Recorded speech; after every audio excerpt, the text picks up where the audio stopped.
Traders, welcome to Charts and Coffee. Happy Thursday, everybody. All right, so let's take a look at what we are dealing with as we start this Thursday morning. And I'm going to jump on over to the broader averages here and taking a look at what we've got. Once again, gang, we are pushing at higher highs as we've been talking about this for a bit. If you've been following me in the free video or here in the Charts and Coffee show, you know we've been talking about buy the dip. Despite the fact that there's been speculation about one more hike, which we're going to get at the end of this month, 90+% probability, whether or not there's a second hike for the latter part of the year after the July 26th meeting is now what is up for grabs. And even if it does or doesn't happen, we've seen equities continue to climb. And with focus on just a handful of sectors. Now, remember, gang, when we're thinking about the markets, I know we talked about it a lot yesterday. Let me remind you again today. I know that when we think about the S&P or the NASDAQ and the Dow, we think about 30 stocks or 500 stocks or 100 stocks. But that's not how it works, right? I did a video called Finding Balance in the Rebalance on Tuesday. Check it out at the Simpler Trading YouTube channel. And what I dive into is that concept of very few number of stocks matter. That's why when we take a look at the equity markets, full participation, market breadth has never mattered since high concentration weighting is increasingly the way in which these indices and these sectors are comprised. Case in point, XLK. It is going to go where Apple and Microsoft led it. This is 25% plus of the XLK, right? And most sectors that matter, technology, communications, consumer discretionary, energy, financials, healthcare. These are all those, well, let's keep going. Transports, industrials. These are all high concentration weighted corners of the market that are heavily weighted in the indices. So remember, while it's nice to talk about things that are market breadth oriented, remember, all we need are just a few key stocks, a few key sectors to keep moving higher. And that's exactly what's happening right now, which is probably where a lot of traders who are still looking for something that doesn't really matter are going to be late to the party in terms of just accepting that, for example, the NASDAQ's been in an uptrend since the end of April, right? And buy the dip works. Don't let buy the dip become a meme in your life, right? It does work as long as we focus on buying the dip in trends. And that's where we are, gang. That's where we are.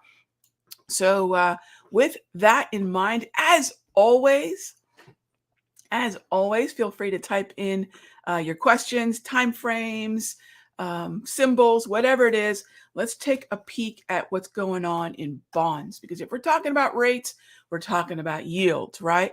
Bonds are trying to come out of what has been a little bit of a bearish momentum, neutral to slightly bearish trend. We are going to continue to look for yields to drop as we inch closer and closer and closer to a pause. Pauses precede pivots when it comes to the Federal Reserve monetary policy, unless we get into some sort of calamity that they will no doubt have hiked us into. That's just the way it works, right? But if we're looking further out, and bonds love to front run the current market economic reality by about 6 months. So we really should start to see ZB, we really should start to see TLT moving higher as yields are dropping. And gang, once again, and we've been reminded of this for years now, the inverted yield curve does not matter. Remember, 2008, the Federal Reserve realized that they could print. They realized that they could buy bonds. They realized that they could keep rates where they need them to be. Of course, the cost is what we're dealing with right now, inflation.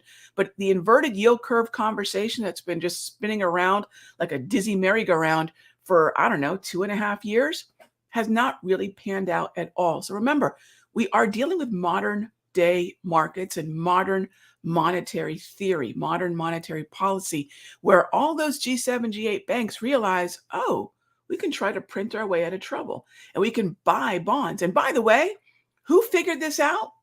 Can't give the Bernanke credit for this, although that's what he started in '08. Got to give Bank of Japan credit for this. They've been buying JGBs up the wazoo for decades at this point, right? So this is the reality of where we are economically. I'm not here to begrudge it. I'm not here to judge it. I'm just here to say this is the reality that we trade. So as always, let's go ahead and jump into the best part of our show, your questions. I'll just take them as they come. Thanks as always for being here for the show. Nancy asks, should we be worried about trading the Magnificent Seven, right, because of the rebalancing, on the day of the rebalance results tomorrow, since they're not going to take effect until 7/24? Nancy, great question. So for those of you that are just sort of catching up with this rebalancing narrative, Monday morning, there were just whispers and really mild news. I'll tell you what, based on the reaction in the NASDAQ and Monday and Tuesday's price action, this caught a lot, if not most, traders and investors off guard, because we saw the way in which the volatility kicked in after the bell, both Monday morning and Tuesday morning. It seemed it took about 2 days for everybody to find their sea legs, right? And now, tomorrow, we're going to know what the weighting now is going to be in the NASDAQ. No stock is going to be added. No stock is going to be removed from the NASDAQ 100.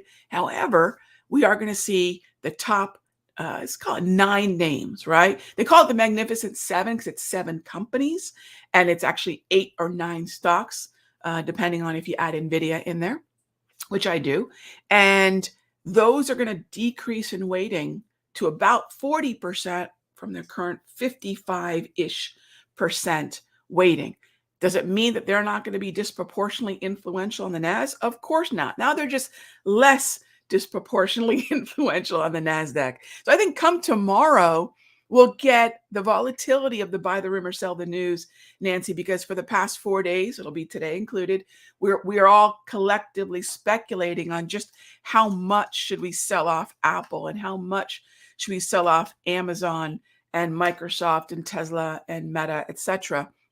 And then, how speculative should we be on, say, Intel or Qualcomm or Cisco benefiting from that 15% that's up for grabs that'll be sprinkled throughout the other, call it 92 stocks in the NASDAQ. Tomorrow should actually be a tricky clearing. And then from there on out, now that it's known, it'll now be again adjusting to the reality of what this new composition of the NASDAQ will be. So by the 24th, it'll be baked into the cake, so to speak. So great question, Nancy. I appreciate that. All right. Next up is, let's see here. Ron. No, I appreciate that. No, so for those of you that are looking at choppy markets like Qualcomm, what's really interesting is whenever we're looking at an oscillator, right? An oscillator, just like the word would suggest, is for an oscillating market. It's an oscillating tool for an oscillating market. And the best time to do that is in chop. The best time to use any kind of market tool that's indicating overbought or oversold is going to be in chop.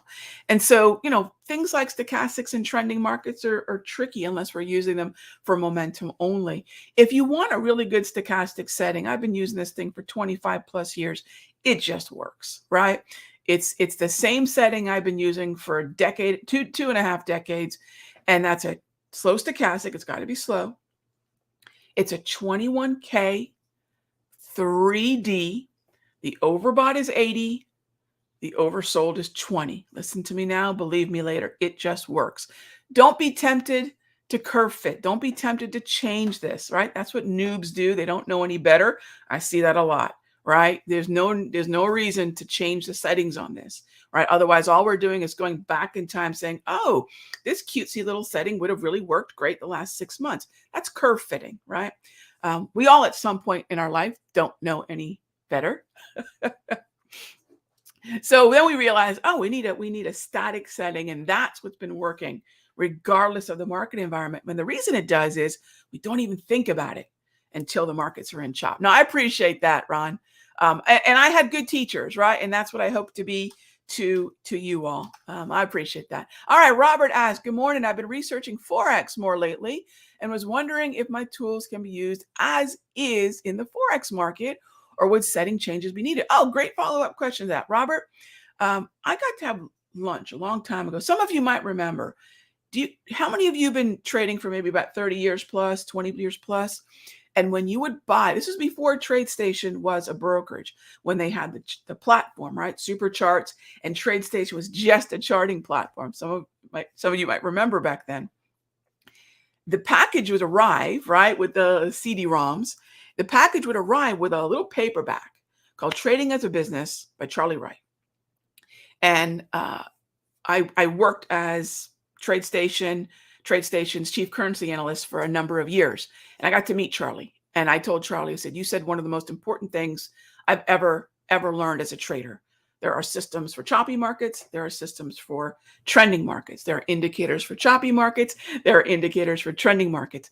And the other thing, probably most important, is indicators must be both universal and robust. In other words, they must work on everything and they must work well. So my simple answer to that, Robert, again, giving credit where credit is due. No, you can use them absolutely as is. Otherwise, I would be curve fitting, right?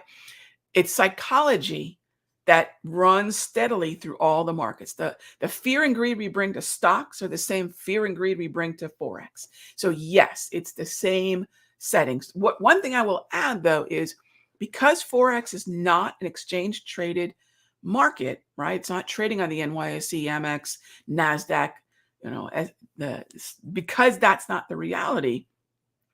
Volume tools are very tricky, right? So that's the one thing that gets a little tricky with Forex because it's not an exchange traded product. All right. So thanks for the question. And the simple answer is no, there is not a darn thing that you need to change. I don't believe in that type of curve fittings. I think it's just, wrong thinking. Yeah.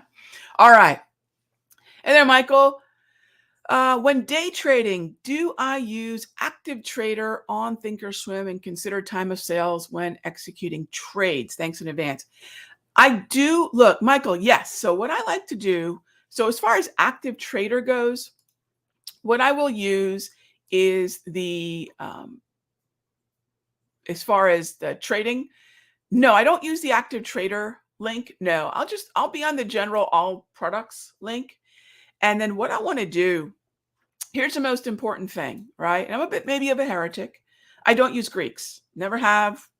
Don't ever plan on doing so.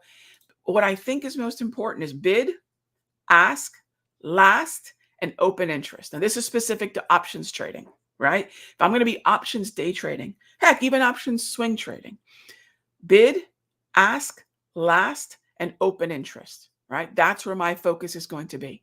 And so I can set up on thinkorswim or really on any platform worth its salt. I should be able to set up those columns. I don't have delta, theta, any of the Greeks on there because I'm focused more on the actual price. And then anything else I need to know in terms of importance is going to be found in the volume tools, volatility tools, and time on my chart as part of my process, right? So no, I don't consider active trader for me useful. However, you mentioned time of sales. Time of sales is really last, right? What that last price is. You have the buyers, the bid, you have the ask, the sellers or the offer, and they're always looking to be matched, right? This is a matching world we live in. Where is the deal being done, right? Where is the agreement being made? That's the last or the time of sales. And that is going to tell me where the action is going on. If that last is happening near the ask, the market's going higher, right? That's a seller's market. If the last is going off near the bid, the market's going lower, right? That's a buyer's market. No different than a buyer's market and seller's market in real estate or anything else, depending on where that time of sales, right? Depending on which side it's going off at, tells me where and who's winning in terms of momentum and trend. So no, I just use bid, ask, and last. Keep it really, really simple. Yeah, thanks for the question. Great stuff. All right, so let's do this. There's a couple of the markets that are on my radar right now. Got to talk about financials, gang. Financials have been pretty interesting these last handful of sessions, and really mostly since the XLF at the end of the quarter, the end of the first half of the year, was able to break above the 200 propulsion, or the 200 exponential moving average, crossing with the 8. So the propulsion is a combination of a fast and slow exponential moving average. And that's why those dots plot.